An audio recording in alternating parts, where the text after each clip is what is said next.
ओम शांति। अजय जी मिले तारीख है 20/11/2021। आज मुरली में गीता जले न शु परवानो। ओम शांति। अज मीठा मीठा श्री बाबा ब्रह्मा जे तन द्वारा चवंता मीठे मीठे बच्चे। ये गीत भक्ति मार्ग वारनि जो गायल आहे। आख़िरी ये सब बंदि थी वेंदा, उन्हनि जी दरकार न आहे। गायन बि आहे न, हिकु सेकेंड में बाप सां वरसो मिलंदो आहे। तव्हां ॼाणंदा आहियो बेहद जो बाप सां जीवन मुक्ति जो वरसो मिलंदो आहे न, हिकु सेकेंड में, अर्थात हिकु सेकेंड में ही त आत्मा खे निश्चय थींदो आहे न कि हा मां आत्मा आहियां, मुंहिंजो वो बाप आहे। जीवन मुक्ति अर्थात हिन दुख धाम सां मुक्त, भ्रष्टाचारी पने सां मुक्त। पोइ छा ठाहींदासीं? हुनजे लाइ एम ऑब्जेक्ट बि ॾाढी सुठी सम्झाइण जी आहे। छा ठाहींदासीं? देवी ऐं देवता, श्री लक्ष्मी श्री नारायण ठहिणो आहे न असांखे। उन्हनि जहिड़ो ठहिणो आहे। उनजी एम, इहे ई एम ऑब्जेक्ट आहे न असांजी इन पढ़ाई जी। बाबा रात्रि जो बि सम्झायो हुई कि कोई बि ईंदो आहे त पहिरियों पहिरियों ॿ बाप जा परिचय ॾियो। पहिरियों पहिरियों परिचय ॾियो हुनखे। ऊच ते ऊच उहो भॻवानु आहे। पुछंदा आहिनि हितां जो उद्देश्य छा आहे? कोई नया ईंदा आहिनि त पहिरियों पहिरियों परिचय ॾियणो आहे बेहद जे बाप जो। हाणे उहो चईंदो आहे मूंखे यादि करो त तव्हां पावन ठही वेंदो। ॻाईंदा बि आहियूं न, हे पतित पावन अचे। त बाप खे ज़रूर कोई अथॉरिटी हूंदी न, तॾहिं त हुनखे हेॾे दुख में विश्व जी सर्व आत्माएं सॾ थी करनि। कुझु त हुन में अथॉरिटी हूंदी, कोई त हुनखे बि पार्ट मिलियल हूंदो न। हुनखे चइबो आहे ऊच ते ऊच बाप। उहो भारत में ही ईंदा आहिनि, भारत खे ही अची करे ऊच ते ऊच ठाहींदा आहिनि न। वैकुंठ जी सौगात खणी ईंदा आहिनि। मनुष्य सृष्टि में ऊची ते ऊचा आहिनि। या देवी देवता सूर्यवंशी घरानो जो सत्युग में राज्य कंदा हुया। सत्युग स्थापन करण वारो वो ऊचे ते ऊचो भगवान ई आहे। उन्हनि खे चइबो ई आहे हेवन स्थापन करण वारो, हेवनली गॉड फादर चईंदा आहियूं न। उहो बाप आहे। हुनजे लाइ कॾहिं ईअं न चई सघंदा आहियूं कि बाप सर्वव्यापी आहे। सर्वव्यापी चइण सां बाप जो वरसो ई गुम थी वेंदो आहे। केतिरी मिठी ॻाल्हियूं आहिनि न। बाप माना वरसो। ज़रूर पंहिंजे ॿारनि खे बि वरसो ॾिनो हुनई। सभी ॿारनि जो बाप उहो हिकु ई आहे। उहो अची करे सुख शांति जो वरसो सभिनि खे ॾींदो आहे। राजयोग सिखलाईंदो आहे न। बाक़ी त सभी आत्माएं हिसाब किताब चुकतो करे वापसि हली वेंदियूं। हाणे पुरानी दुनिया ख़त्म थियण वारी आहे। उनजे लाइ इहा महाभारत लड़ाई बि आहे। अनेक धर्मनि जो विनाश, हिकु धर्म जी विस्थापना त थियणी आहे। हिकु धर्म जी बुद्धि बि चईंदी आहे ज़रूर कलयुग खां पोइ हाणे सत्युग अचण वारो आहे। देवी देवताउनि जी हिस्ट्री बि रिपीट थींदी न। ॻायल बि आहे ब्रह्मा द्वारा स्थापना परमात्मा कंदा आहिनि। ऊच ते ऊच पद जी प्राप्ति कराइण वारो उहो निराकार परमात्मा हाणे असांखे ऊच ते ऊची प्राप्ति कराइण लाइ आयो आहे। बाबा चए थो ॿार ये अंतिम जन्म मुंहिंजे ख़ातिर पवित्र रहो। हाणे हिन अमर हिन मृत्यु लोक जी अंतिम समय आहे न। ये मृत्यु लोक मुर्दाबाद थियण वारो आहे। अमर लोक ज़िंदाबाद थींदो। तव्हां सभु पार्वती आहियो। अमर कथा था ॿुधो न। ॿार ऐं ॿार ॿई, पुरुष ऐं स्त्री ॿई अमर ठही वेंदा। हिन जे लाइ बाबा असांखे अमर कथा थो ॿुधाए। इनखे अमर कथा चओ, तीजड़ी जी कथा चओ। अक्सर करे करे माताऊं कथा ॿुधंदियूं आहिनि। बाबा पुछनि था छा अमरपुरी में सिर्फ़ु माता ई वेंदियूं, पुरुष न वेंदो? इहा ॻाल्हि बाबा सम्झाइनि था कि भक्ति मार्ग जा शास्त्र छा चईंदा आहिनि, बाप छा था चवनि। इहे बि चईंदा आहिनि न भक्ति जो फल भगवान ॾींदो। ईअं बि चईंदा आहिनि बरोबरि सत्युग में न देवी देवताउनि जो ही विश्व ते राज्य हुयो। इन्हनि खे फल कीअं ॾिनो? कोई बि साधु संन्यास आदि त ॾेई न सके। छोजो उहो त ख़ुदि ई निवृत्ति मार्ग जा आहिनि, त उहो कीअं प्रवृत्ति मार्ग वारनि खे वरसो ॾींदो? इहे बि ॼाणंदा आहियो न कि भक्ति सां ई सभु, इहे बि ॼाणंदा आहियो कि भक्ति बि सभु हिकु जहिड़ी न कंदा आहिनि। जो ॾाढी भक्ति कंदा आहिनि उन्हनि खे फल बि ज़रूरु ॾाढो सुठो मिलंदो न। जो पूज्य हुया उहे ई पुजारी ठहींदा आहिनि, पोइ पूज्य ठहींदासीं। फल, भक्ति जो फल बि ज़रूरु मिलंदो न। इहे ॻाल्हियूं बि सभु सम्झाइण जी आहिनि। पहिरियों पहिरियों त्रिमूर्ति ते सम्झाइणो आहे। ईअं न कि पहिरियों सीढ़ी जे चित्र ते वठी वञो न। इहो सीढ़ी डिटेल जी आहे। पहिरियों पहिरियों बाप जो परिचय ॾियो, उहो आहे ऊच ते ऊचो। पोइ ब्रह्मा विष्णु शंकर जो, पोइ हिन लक्ष्मी नारायण जो परिचय ॾियो। बाक़ी भक्ति मार्ग में चित्र त ढेर जा ढेर आहिनि। पहिरियों पहिरियों इहे चयो कि बेहद जो बाप जंहिंसां असांखे बेहद स्वर्ग जो वरसो थो मिले, ऊच ते ऊच भगवान वरसो बि ऊच ते ऊच ॾींदो न। भारत में शिव जयंती बि मल्हाईंदा आहियूं। ज़रूरु हेवनली गॉड फादर अची करे हेवन स्थापन कयो हुनई। शिव जयंती मल्हायूं था, शिव बाबा ईंदो हूंदो त कुझु त कंदो हूंदो न। जॾहिं भगवान खे हेवनली गॉड फादर चईंदा आहिनि त ज़रूरु भगवान हेवन ई स्थापन कंदो हूंदो, बाप ई स्वर्ग जी स्थापना कंदा आहिनि। पोइ 5000 वर्ष पोइ नर्क थी वेंदो आहे। राम खे बि अचिणो पवंदो आहे त समय ते रावण खे बि अचिणो पवंदो आहे। राम वरसो ॾींदो आहे, रावण श्राप ॾींदो आहे। ज्ञान अर्थात ॾींहुं पूरो थी वेंदो आहे न। ज्ञान अर्थात ॾींहुं पूरो थी वेंदो आहे, पोइ राति ईंदी आहे। ॾींहं में सूर्यवंशी ऐं चंद्रवंशी घराना हूंदा। इहे डिटेल में सम्झाइण जी ॾाढी सहज आहे। डिटेल में हिनखे अगरि असां सम्झायूं त ॾाढो सहज आहे। पहिरियों पहिरियों ऊच ते ऊच बाप जो परिचय ॾियणो आहे। पहिरियों बाबा जे लाइ पको करायो। मूल ॻाल्हि इहा आहे, सतयुग में देवी देवताउनि जो घरानो हूंदो न। सतयुग सतो प्रधान हुया, पोइ सतो रजो तमो में आया। इहे बि हिकु चक्कर आहे। हिकु ई चीज़ कायम त न रहंदी न। तव्हां ॿारनि जी बुद्धि में इहो ई यादि रहे कि ऊचे ते ऊचे बाप खे यादि करिणो आहे। हिन यादि में ई ॾाढा कचा आहिनि। बाबा बि पंहिंजो अनुभव ॿुधाईंदा आहिनि, ब्रह्मा बाबा त यादि ई घड़ी घड़ी भुलिजी वेंदी आहे। छोजी हिननि ब्रह्मा बाबा खे त ॾाढा ख़्यालात करणा पवंदा आहिनि, तॾहिं त ॻाइबो आहे न, जंहिंजे मथे मामिलो उहो यादि में कीअं रही सघे। बाबा खे सॼो ॾींहुं ख़्यालात हलंदा रहंदा आहिनि। केतिरियूं ॻाल्हियूं साम्हूं ईंदियूं आहिनि। बाबा खे सुबुह जो उथी करे वेहण में जास्ती मज़ो ईंदो आहे। नशो बि रहंदो आहे। बसि हीअ स्थापना थींदी, पोइ मां वञी करे विश्व जो महाराजा ठहींदमि। वरी खां जीअं बाबा पंहिंजो अनुभव ॿुधाईंदा आहिनि कि पहिरियों पहिरियों मुख्य ॻाल्हि आहे बाप जो परिचय। ऐं जो बि ॻाल्हियूं आहिनि, कोई बि ॻाल्हि आहे, उन सां कुझु फ़ाइदो न आहे। ॿियो कोई बि ॻाल्हियूं अगरि तव्हां उन कंहिंखे ॿुधायो था त उन सां फ़ाइदो न। असां बाबा चए त उहो बि तव्हां खां पुछनि त उन में बि फ़ाइदो न। पहिरियों पहिरियों ऊचे ते ऊचे बाप जो परिचय ॾेई करे उन्हनि खे निश्चय करायो। उहो ई ऊचे ते ऊचो वरसो ॾियण वारो, विश्व जो मालिक ठाहिण वारो। आर्य समाज जी माण्हू देवी देवताउनि जो चित्र खे मञंदा न आहिनि। तव्हां वटि चित्र ॾिसंदा आहिनि त बि बिगड़ंदा आहिनि।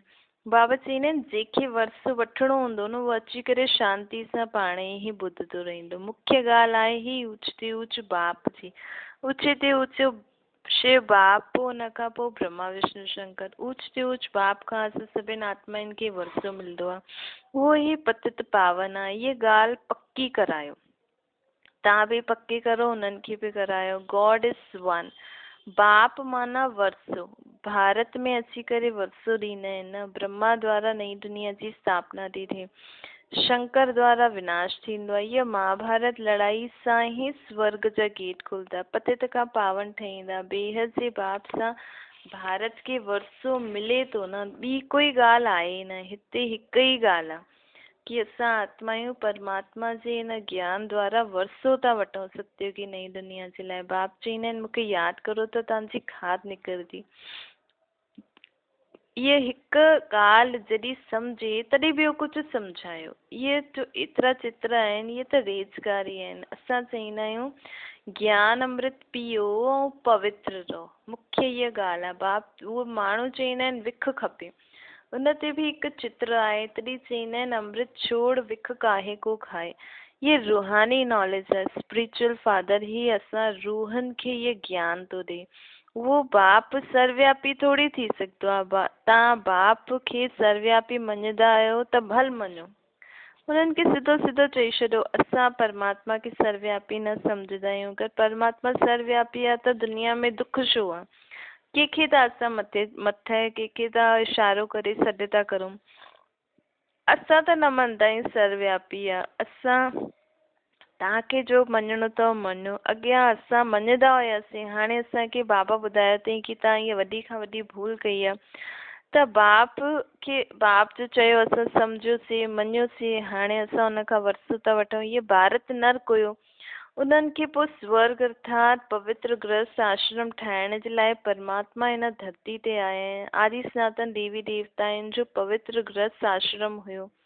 हाणे अपवित्र विश्व दुनिया थी वई आहे। बाप चईंदो आहे मूंखे यादि करो। ऊचते ऊच शिव बाबा क्रिएटर, उन्हनि सां वरसो मिलंदो आहे न।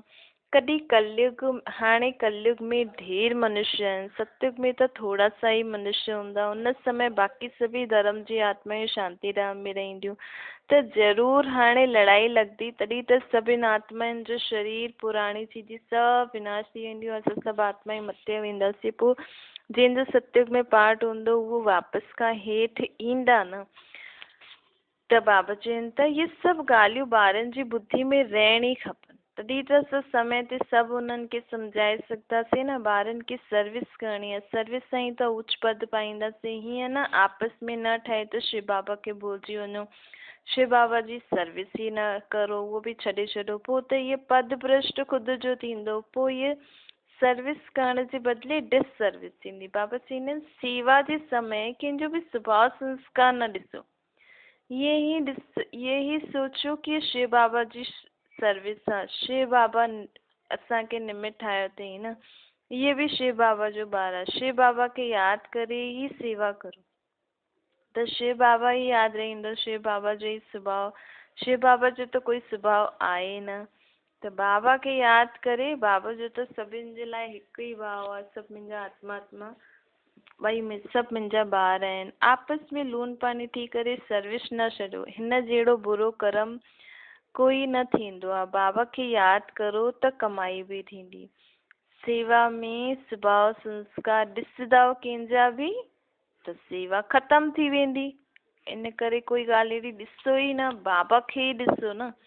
बाबा खे हथु पकड़े, बाबा ही मूंखां सर्विस लाइ बाबा ई निमित ठाहियो अथई, बाबा खे यादि करे हलंदा हलो त सेवा में सफलता थी वेंदी। बाप खे यादि करो त कमाई बि थींदी। हाणे ज्ञान मिले थो, होली ठहो, बाप खे यादि करो। दूरिया आहे ज्ञान जी रिमझिम। ज्ञान ऐं विज्ञान चइबो न। विज्ञान अर्थात योग, ज्ञान अर्थात सृष्टि चक्र जो। होली ऐं दूरिया, होली अर्थात पवित्र ऐं दूरिया अर्थात ज्ञान धारण करणु। मनुष्य कुझु सम्झंदा न आहिनि।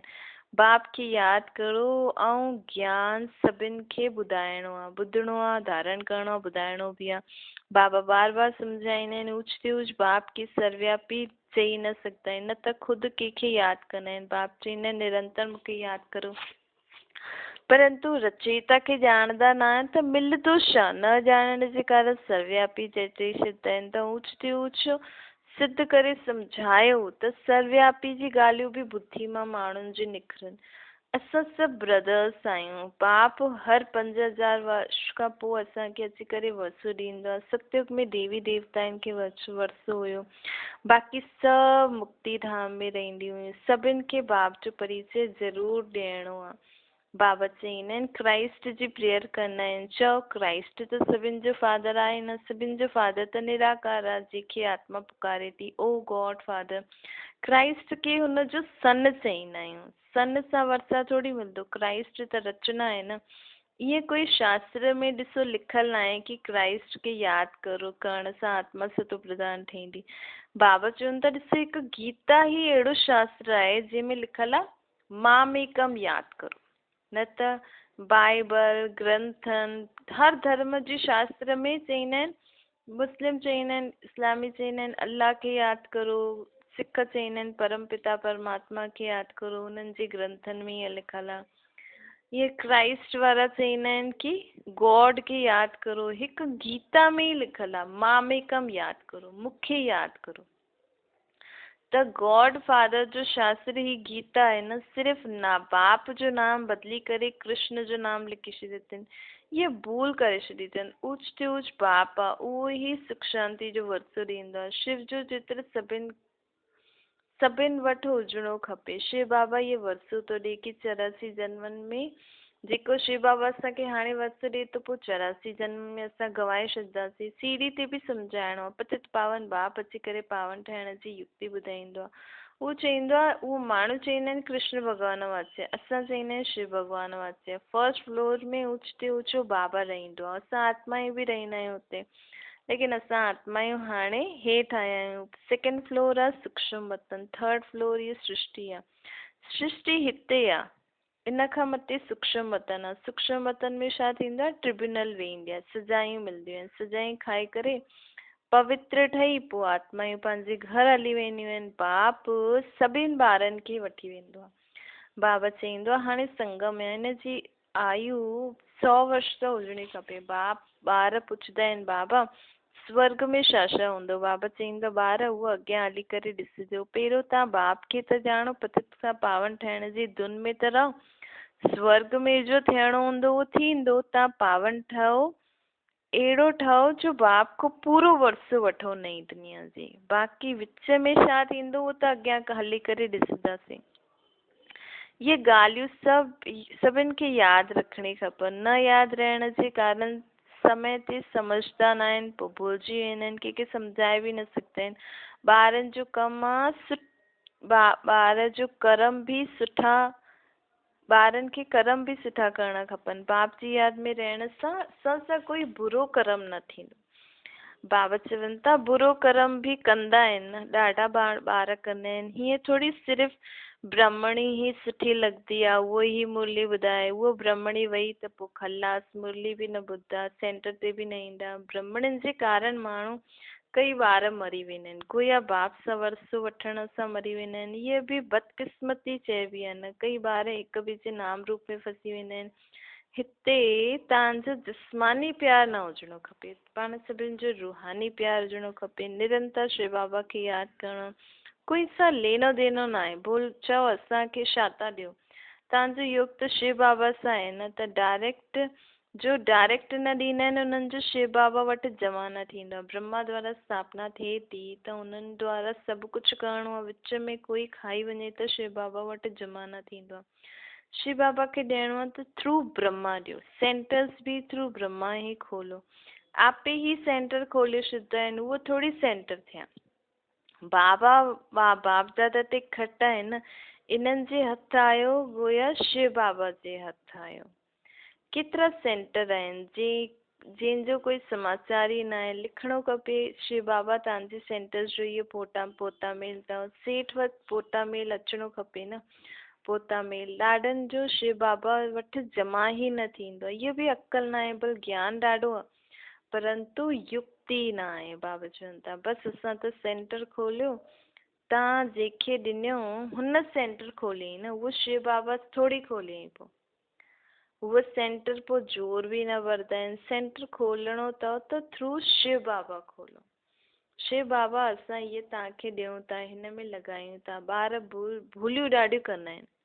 योग में ॿार ॾाढा कचा आहिनि। अच्छा, ओम शांति वरदाना अनुभव जी विल पावर द्वारा माया जी पावर जो सामनो करण वारा अनुभवी मूर्त ठहो। सभिनि खां पावरफुल स्टेज आहे पंहिंजो अनुभव। अनुभवी आत्मा पंहिंजे अनुभव जी विल पावर सां माया जी कोई बि पावर खे, सभिनि ॻाल्हियुनि खे, सर्व समस्याउनि जो सहज ई सामनो करे सघंदी आहे। सभी आत्माउनि खे संतुष्ट भी करे सघंदी आहे। समाइण जी शक्ति सां सर्व खे संतुष्ट करण जी शक्ति अनुभव जी विल पावर सां सहज प्राप्त थी वेंदी आहे। अनुभव जी विल पावर सां समाइण जी शक्ति सां सर्व खे असां संतुष्ट करण जी शक्ति असां में अची सघंदी आहे। हिन करे हर खज़ाने खे अनुभव में लाए करे अनुभवी मूर्त ठहो। बाबा जे हर ज्ञान जे पॉइंट खे अनुभव करो, प्रैक्टिकल में लायो। स्लोगन आहे हिक ॿिए खे ॾिसण जे बजाय स्वयं खे ॾिसो ऐं परिवर्तन करो। हाणे स्वयं खे ॾिसो, पहिरियों मूंखे परिवर्तन थियणो आहे। हे अर्जुन मूंखे ठहिणो। अच्छा, ओम शांति।